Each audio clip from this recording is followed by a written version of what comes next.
To sell a home as is means that you're selling the property in all its current condition, no repairs will be made, and the house is coming with all its current faults and issues. Now, while it may be tempting to offload the house and either you're doing an estate sale or you just don't want to deal with any repairs, let me share with you why selling as is might not be the best idea.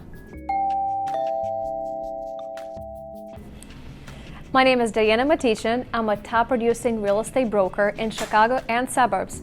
And this year alone, we've sold over 60 houses. So I want to share with you what I see on a day-to-day basis based on my experience so you can make the right decision for you. When buyers see a home listed for sale as is, they immediately assume that there is something wrong with it, something really bad and hard to fix.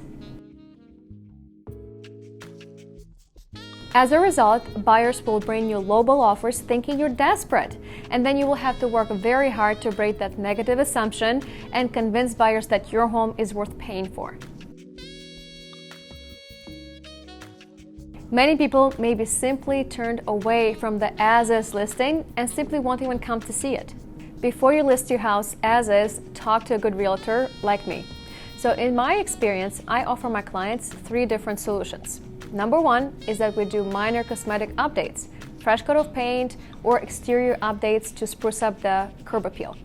Number 2, if your home has really serious issues like mold or leaks, let's have it looked at and possibly mediated.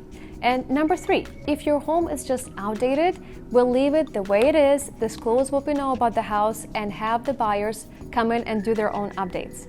Another option is to do a pre-inspection on your home and disclose everything that you find on it. Now, I typically do not recommend doing it because, first of all, you'll have to lower your price.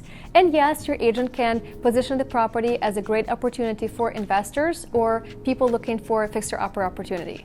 Make sure to explore all your options, and an experienced realtor should have great advice for you on how to price your home and also finding some creative solutions. And of course, if you're in Chicago and suburbs, don't hesitate to call me. I'm here to find the best solution for you. Thanks so much. See you next time.